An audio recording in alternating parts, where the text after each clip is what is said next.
مگر یہی آپ نے اپنے کولیگ سے بات کی, یہی پبلک میں بات کہہ دی, یہی دوسروں سے بات کر دی. اب کسی نے کہا صاحب آپ نے یہ پڑھا, آپ نے کیا کہا صاحب ہم نے تو یہ نہیں پڑھا. ٹھیک ہے, اب یہاں کیا مانا جائے گا؟ یہاں مانا جائے گا پالیٹکس. اور پالیٹکس کیا کہتی ہے؟ اس بات کے ذمہ دار پالیٹکس نہیں مانتی, اس بات کا ذمہ دار پالیٹکس نہیں مانتی آپ کیا سمجھ رہے ہیں, بلکہ پالیٹکس مانتی ہے لوگوں نے کیا سمجھا. جو لوگوں نے سمجھا اس معنی کو آپ کو کلیئر کرنا ہے. محسوس کر پا رہے ہیں آپ؟ تو سیاست ہے, اگر اسے چھوڑ دو گے تو یہ تمہیں چھوڑ دے گا. اور کمال کی بات میں آپ کو عجیب سی بتاؤں, ہمارے برادران اہل سنت ہیں, یوں تو آپ کو بول دیتے ہیں آپ کے بہت سارے دوست کہ صاحب وہ آپ کے مولانا فلاں جگہ بات کر رہے تھے, اور بتائیے اس زمانے میں فلانے سے بات کر رہے تھے, اور بتائیے فلاں پارٹی سے بات کر رہے تھے. آپ کو تعجب ہوگا, عوام کے ایک آدمی نے آپ سے کہا آپ نے اپنے مولوی پہ آستینیں چڑھا لی. لیکن آپ کو میں بتاؤں بڑے بڑے مولوی لائن میں لگے ہوتے ہیں کہ ٹائم مل جائے, وقت مل جائے, اپنی بات کہہ لیں. بات سمجھ میں آ رہی ہے آپ؟ تو اگر سیاست آپ کو تھوڑی ویلیو دے تو سمجھیے کہ آپ میں کچھ نہ کچھ تو ہے جو پوچھ ہو رہی ہے. سمجھیے, پوچھ ہو رہی ہے. اب اس شریعت اور شیعت کے درمیان جو یہ سیاست ہے, اس میں 4 چیزیں بہت اہم ہیں. بس موضوع میرا ختم ہو جائے گا 10 منٹ کے اندر ہے. 4 چیزیں بہت اہم ہیں. شاید میں پوری وضاحت نہ کر پاؤں, جتنا کر پایا اتنا میں کرتا ہوں آپ کے سامنے. سب سے بڑی چیز کامن, ابھی تک میں آپ کو یہ بتا رہا تھا نا کہ جو دنیا کی سیاست ہے وہ کیا چاہتی ہے اور شیعت کیا چاہتی ہے. تو شیعت کی جو سیاست ہے اور شیعت اور شیعت کی سیاست 4 چیزیں ہیں. اگر آپ کو پالیٹکس آتی ہے, اگر آپ کو پالیٹکس آتی ہے تو اس کی پہلی پہچان کیا ہے؟ آپ کو وقت کی پہچان ہوگی. کیا ہوگا آپ کے اندر؟ وقت کی پہچان. اگر آپ میں وقت کی پہچان نہیں ہے تو آپ میں سیاست. بہت سے لوگ چادر تان کے سوئے رہتے ہیں. فلانے منسٹر ہمارے دوست ہیں, ہمارے دادا بیٹھا کرتے تھے تو نہرو آ کے چائے پیا کرتے تھے. بھئی کیا لینا دینا آپ کے دادا کا اور نہرو جی کا؟ وہ ہندوستان ختم ہو گیا, آپ کے دادا ختم ہو گئے. ان عمارتوں پہ اگر آپ چاہتے ہیں کہ شیعت کی سکسس کی بنیاد ڈالی جائے, نہیں ہوگا. آپ کیا کرتے ہیں؟ آپ دادا کا نام لے کے گھوم رہے ہیں, آپ کے ہاتھ میں بھی کچھ ہے. سمجھ رہے ہیں آپ؟ اور ان معاملے میں آپ کا شہر, معاف کیجئے گا آپ کو برا لگا, آپ کا شہر بہت آگے, 260 سال پرانا اتہاس لے کے گھومتا ہے. آگے کا 5 سال بھی اس کا کچھ کنفرم نہیں ہے. 5 سال اس شہر کا کنفرم نہیں ہے کہ اس کی کون سی گلی بند کر دی جائے گی اور کون سا راستہ کھول دیا جائے گا, کہاں سے مکان توڑ دیے جائیں گے اور کہاں سے مال کھڑا کر دیا جائے گا, کچھ پتہ نہیں ہے. 5 سال کا پلان نہیں ہے, لیکن 250 سال کا اتہاس کھڑا ہے آپ کے یہاں. اجازت لیا کرتے تھے. تو میں ایک جملہ ہنس کے کہوں, تب اردو بولی جاتی تھی. میں نے بہت بڑا جملہ کہا, اگر آپ محسوس کر سکے تو کر لیجئے گا. درود پڑھے محمد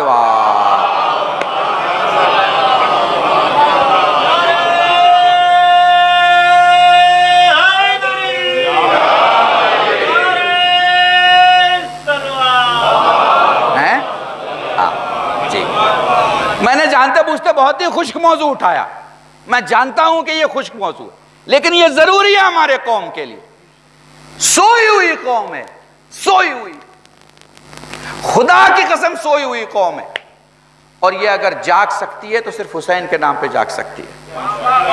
اس لیے خدا کے واسطے حسین کے منبر کا استعمال اسے 1 گھنٹے جگانے کے لیے مت کرو, ساری عمر جگانے کے لیے کرو.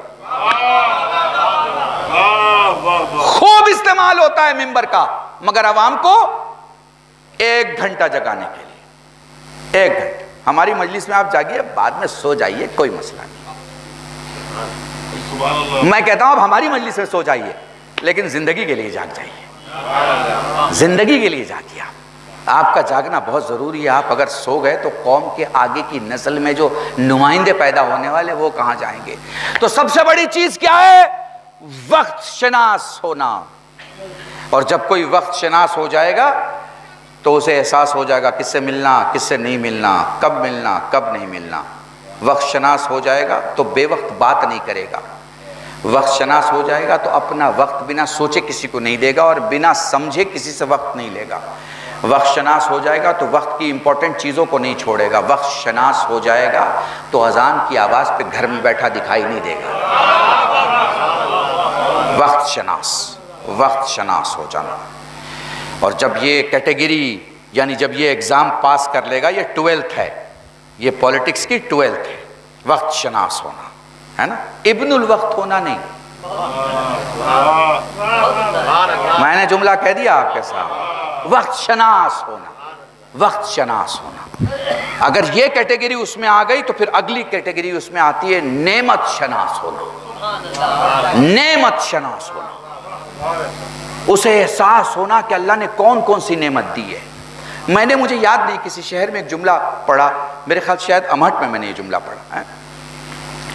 دیکھیں نیا بھائی قبلہ, ایک 25 سال کے لڑکے کو, ایک 25 سال کے لڑکے کو, ٹھیک ہے, 25 سال کے لڑکے کو دی موسٹ امپورٹنٹ چیز کیا چاہیے؟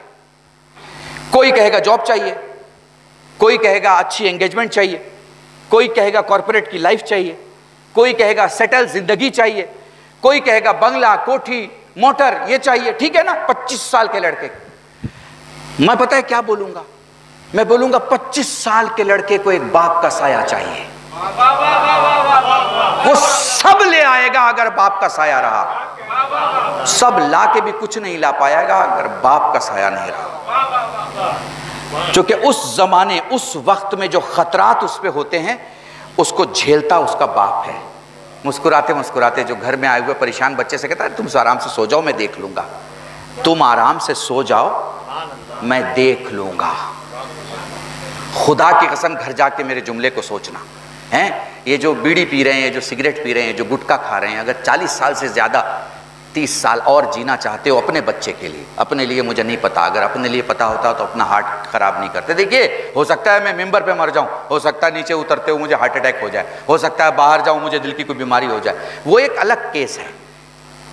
لیکن ڈاکٹر یہ کہے کہ یہ صرف تمباکو کے یوز سے مرے ہیں, ڈاکٹر یہ کہے کہ صرف سگریٹ کی وجہ سے مرے ہیں, ڈاکٹر یہ کہے صرف ایک گٹکے کی وجہ سے مرے, تو پھر یہ انصاف اپنے ساتھ نہیں ہے. اور باپ اپنے بچے کے ساتھ انصاف نہیں کر رہا ہے, اس کے اپنے بچے کے ساتھ, خدا کی قسم. اس لیے ضروری ہے کہ نعمت شناس ہو. باپ کا باپ ہونا سب سے بڑی نعمت ہے. جب ڈاکٹر نے کہا کہ تم باپ بننے والے ہو یا باپ بن گئے ہو, تو وہ اپنے آپ کو پتہ نہیں کیا سمجھتا ہے, اللہ کی سب سے بڑی نعمت اس کو مل چکی ہوتی ہے. تو کیا وہ 1 گھنٹے کے لیے ملی ہوتی ہے؟ کیا وہ 1 دن کے لیے ملی ہوتی ہے؟ نہیں, وہ ساری زندگی کے لیے ملی ہوتی ہے. اور ساری زندگی نہیں, آخرت کے لیے ملی ہوتی ہے. چونکہ جس وقت باپ مر جاتا ہے اور اس کی واجبات ادا نہیں ہوتی ہیں اور بچہ نیت کرتا ہے کہ اپنے باپ کے سارے واجبات میں ادا کر دوں گا, اسی وقت شیطان روتا ہے کہ میں نے ساری زندگی اسے بہکایا لیکن بچے کے وعدے نے سارا کام پورا کر دیا, میرے سارے کام کو خراب کر دیا, اور اب اس کو اللہ نے معاف کر دیا چونکہ بچہ ذمہ دار ہو گیا. محسوس کر پا رہے ہیں آپ؟ گفتگو بہت اہم ہے. آپ تو پانی پلانے والی قوم ہیں, پانی پلانے والی. سبھی کوئی آپ کو پیسے نہیں دیتا ہے, سبیل کرنے کے لیے کوئی پیسے دیتا ہے آپ کو؟ نہیں نا, پیسے نہیں دیتا. کتنے مولوی اپنے عشرے کی مجلس میں 2 مجلس پڑھتے ہیں سبیل امام حسین پہ, کوئی نہیں پڑھتا. آپ کو اندر سے معلوم ہے چونکہ آپ کی ماں نے آپ کو بتایا ہے کہ حسین کے لیے پیاسوں کو پانی پلا. تو اس کا مطلب کیا ہے؟ آپ زندگی بانٹنے والی قوم ہیں, آپ زندگی سمجھنے والی قوم ہیں. تو سب سے بڑی چیز کیا ہے؟ وقت شناسی. اور اس کے بعد بڑی چیز کیا ہے؟ نعمت شناسی. پورا عشرہ گزر جائے گا, میں ایک ایک نعمت پہ تذکرہ کروں گا ایک ایک مجلس میں, ابھی سمیٹ رہا ہوں. اس کے بعد جو سب سے بڑی چیز ہے پولیٹکس کی, وہ کیا ہے؟ دوست شناسی. میرا اپنا دوست کون ہے؟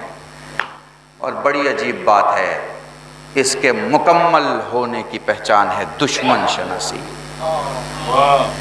آپ کب بہت بڑے پولیٹیکل لیڈر ہوتے ہیں؟ جب آپ کو پتا ہو کہ آپ کا دشمن کون ہے. آپ کے پیدا ہونے اور بالغ ہونے کے بعد اللہ نے آپ کو سمجھا دیا شیطان تمہارا سب سے بڑا دشمن ہے, عدو مبین ہے, وہ کھلم کھلا دشمن ہے. سورہ مبارک یاسین میں آپ کیا پڑھتے ہیں؟ علم احد علیکم یا بنی آدم ان لا تعبدوا الشیطان. کیا ہے کہ وہ تمہارا کھلم کھلا دشمن ہے. تو اس کے سامنے کون ہے؟ امام مبین ہے, کھلم کھلا امام. ظاہر و باطن میں ہر جگہ امام، دشمن شناسی۔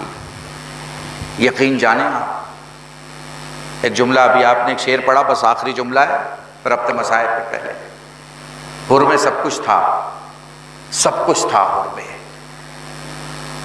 اس میں آخر میں ایک چیز آئی، دشمن شناسی۔ جب اس نے پہچان لیا میرا سچا دشمن کون ہے، تو وہ پھر دشمن کو چھوڑ کے حسین کی طرف آ گیا۔ جس دن آپ کو پتہ چل جائے، جس دن آپ کو پتہ چل جائے کہ آپ کا دشمن کون ہے، اس دن آپ کی ذات مکمل ہو جاتی ہے، آپ کی ذات مکمل ہو جاتی ہے، اور پھر آپ کربلا کی طرف آ جاتے ہیں۔ چونکہ کربلا کا نعرہ ہی الگ ہے، کربلا کا جو نعرہ ہے ویسا نعرہ تو آپ کو ہیومن ہسٹری میں کہیں نہیں ملے گا۔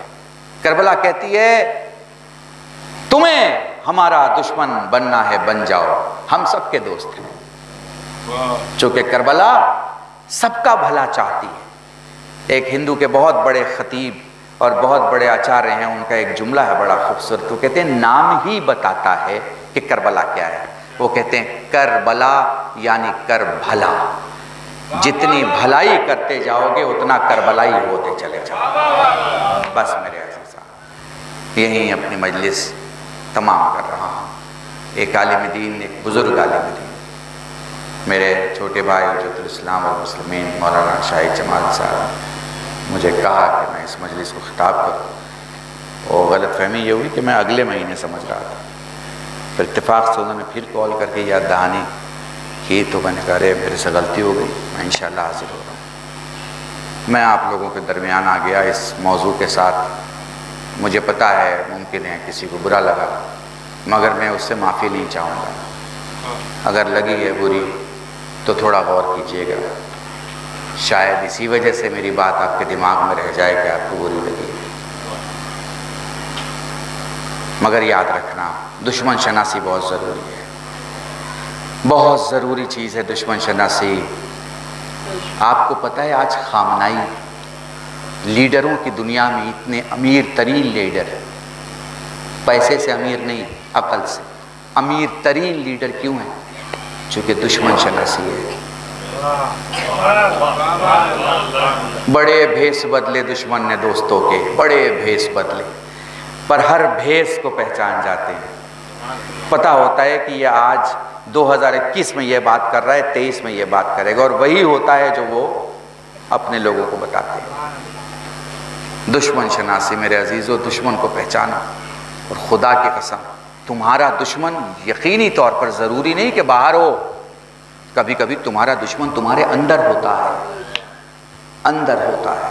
قلب رشید کا یہ جملہ یاد رکھنا، باہر کے ٹمٹماتے ٹیوب لائٹ روشنی نہیں دیتے، دل کا انجالا اندر اندھیرے کو دور کرتا ہے۔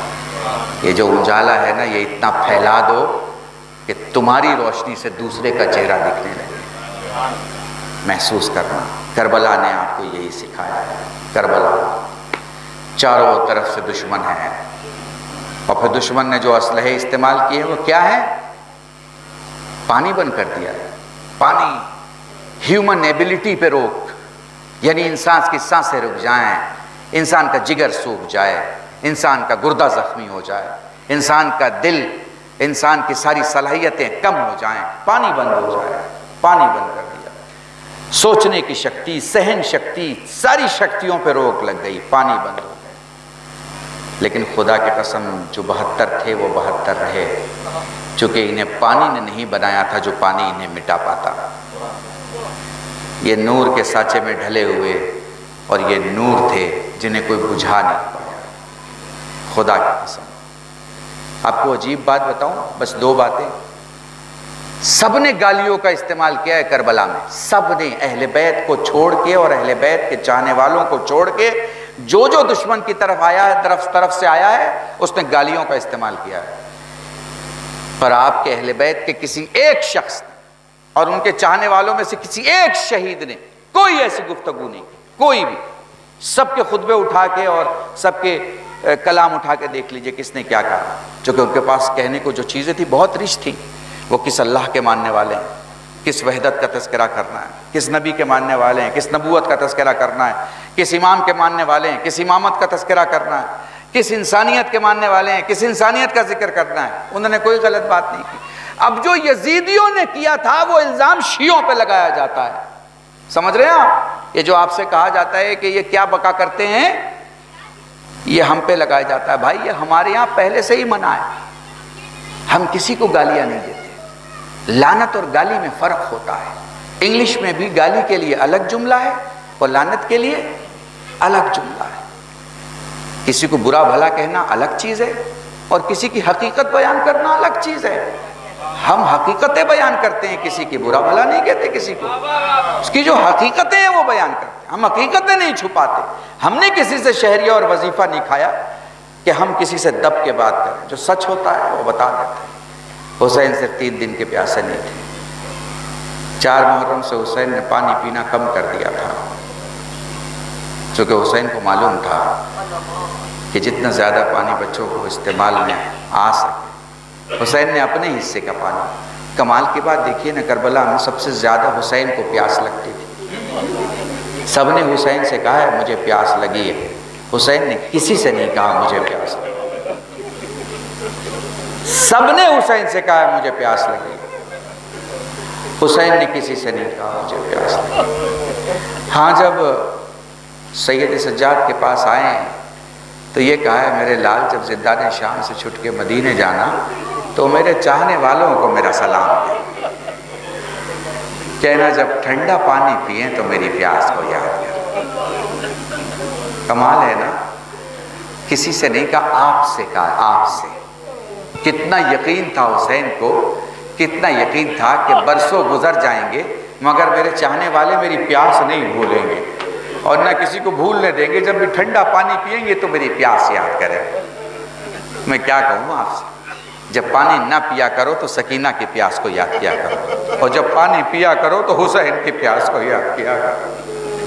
جزاکم اللہ. خدا تمہیں کوئی غم نہ دے سوائے غم سید الشہداء کے. مولا علی کی بارگاہ ہے، کالم دین کی مجلس پڑھ رہا ہوں. مجھے پتا ہے آپ بہت گریا کرتے. اپنے 35 سال کی خطابت میں 22 سال سے یہ جملے ہمیشہ پڑھتا ہوں. جب بھی میت سامنے آتی ہے 3 قسم کے رونے والے ہوتے ہیں. ایک گلی والا روتا ہے، ایک پڑوس والا روتا ہے اور ایک گھر والا روتا ہے. خدا نہ کرے ہماری زندگی میں وہ دن آئے جب ہم حسین پر گلی والوں کی طرح روئیں. خدا نہ کرے ہماری زندگی میں وہ دن آئے جب ہم پڑوس والوں کی طرح روئیں. گلی والوں کی طرح نہیں رونا ہے، پڑوس والوں کی طرح نہیں رونا ہے، تو پھر کس طرح رونا ہے؟ گھر والوں کی طرح رونا ہے. گھر والے کیسے روتے ہیں؟ ایک سنی عالم دین سے ایک جوان نے پوچھا مولانا یہ شیعہ جو سینے پہ ہاتھ مار کے ماتم کرتے ان کے بارے میں آپ کا کیا خیال ہے؟ انہوں نے پلٹ کے کہا میرے بیٹے تو نے میت کبھی دیکھی ہے؟ اس نے کہا ہاں دیکھی ہے. گھر کے باہر میت دیکھی ہے؟ اس نے کہا دیکھی. تو نے دیکھا ہوگا گھر کے باہر میت پہ لوگ دھیرے دھیرے گریا کرتے ہیں، لیکن جب میت گھر کے اندر جاتی ہے کوئی سینے پہ ہاتھ مار کے کہتا ہائے رے میرا لال، کوئی سینے پہ ہاتھ مار کے کہتا ہائے رے میرا بابا، کوئی سینے پہ ہاتھ مار کے کہتا ہائے رے میرا بھائی. جزاکم اللہ. وہ لوگ جو سینے پہ ہاتھ مار کے بابا سے بلند گریا کرتے ہیں اس بات کا اعلان کرتے ہیں کہ ان کا حسین کا رشتہ بڑا نزدیک کا رشتہ ہے. جزاکم اللہ. اس لیے جب بھی گریا کرو بابا سے بلند گریا کرو.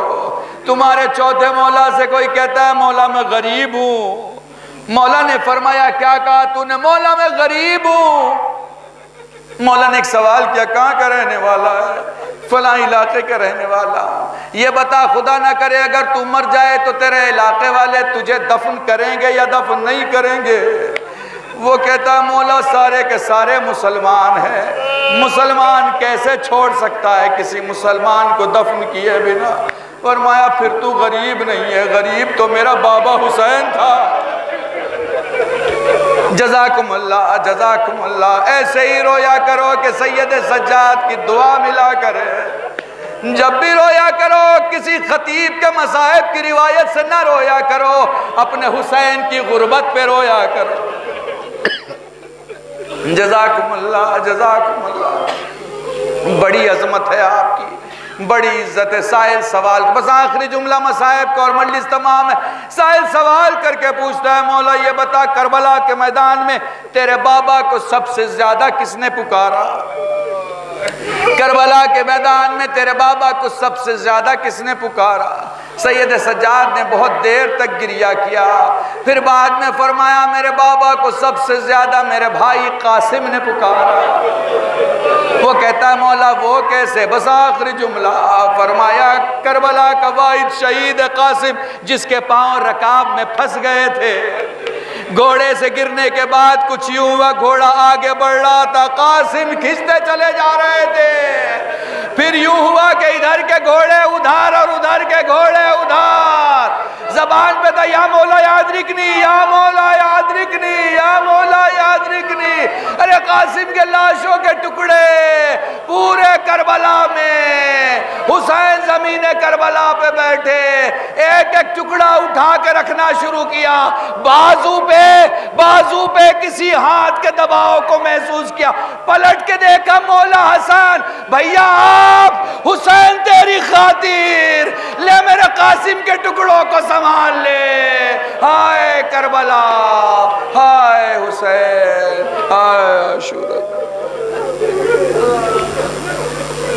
الا لعنت اللہ علی القوم الظالمین وسیعلم الذین ظلموا ای منقلب ینقلبون انا للہ و انا الیہ راجعون۔